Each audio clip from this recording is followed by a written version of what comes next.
For the longest time, I even asked Henry Rotich when he was minister, you started out very well, but you are coming to cheat us here.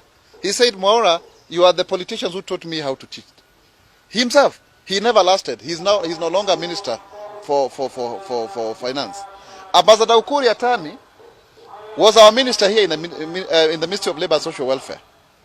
And I have told him as much, together with Dr. Kamau Duge. How? Let me give you a scenario so that you understand what I'm talking about.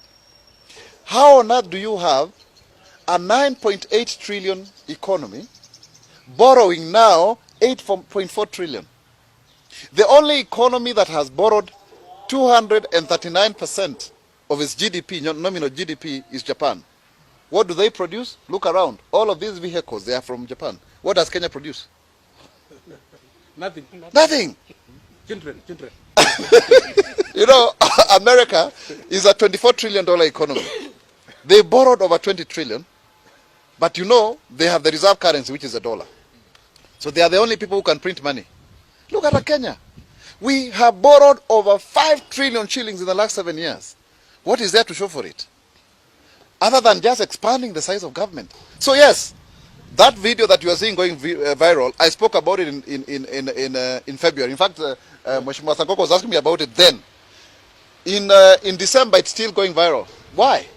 When I spoke, some people even called me from very high offices and they were telling me, Mwaura, what are you saying? I said, I will stand by the truth. We are now digging our hole deeper.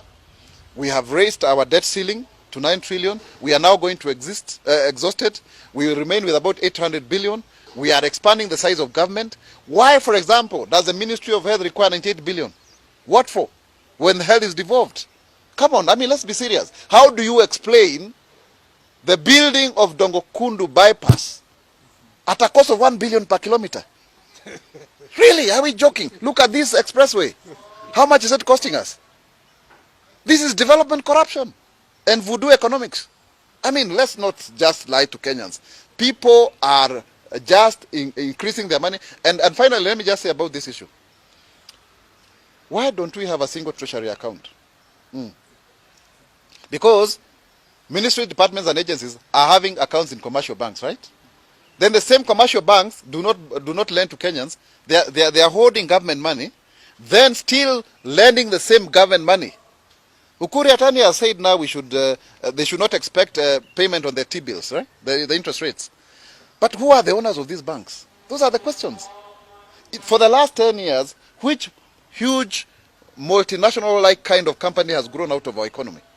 The usual suspects, Safaricom, KCB, what have you. The only people who tried to come out was SportsPesa, Suali Nyongwa. So we are in a cartel economy. How can a young man make money anymore?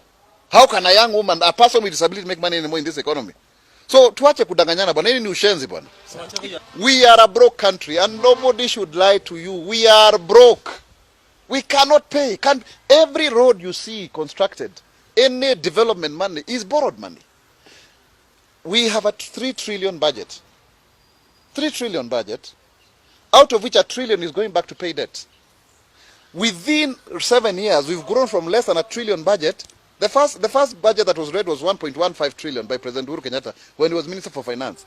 Now we are talking about 3 trillion. How can we sustain a 3 trillion budget? From where? And yet our collection, our revenue collection, is 15% of the GDP. If you look at OECD countries, they do up to 40%, right? So if then, because of corruptions and issues of inefficiencies and non-tariff barriers, Kenyans are not able to do business.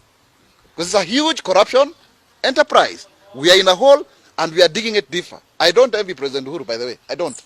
This is the worst, because, you know, President Kibaki gave us a country that was, I mean, the debt there was 1.8 trillion. Yeah? And the roads had been constructed, the economy was booming. You would graduate and immediately get a job. How many Kenyans now are graduating and getting jobs? The next president, he will not do any job other than to repay debts. There's nothing is going to come out of, and now very soon the IMF is going to ask for its 400 billion back, right? The one that we borrowed through COVID. Do you know we were spending 20 billion a day during COVID times? 20 billion a day.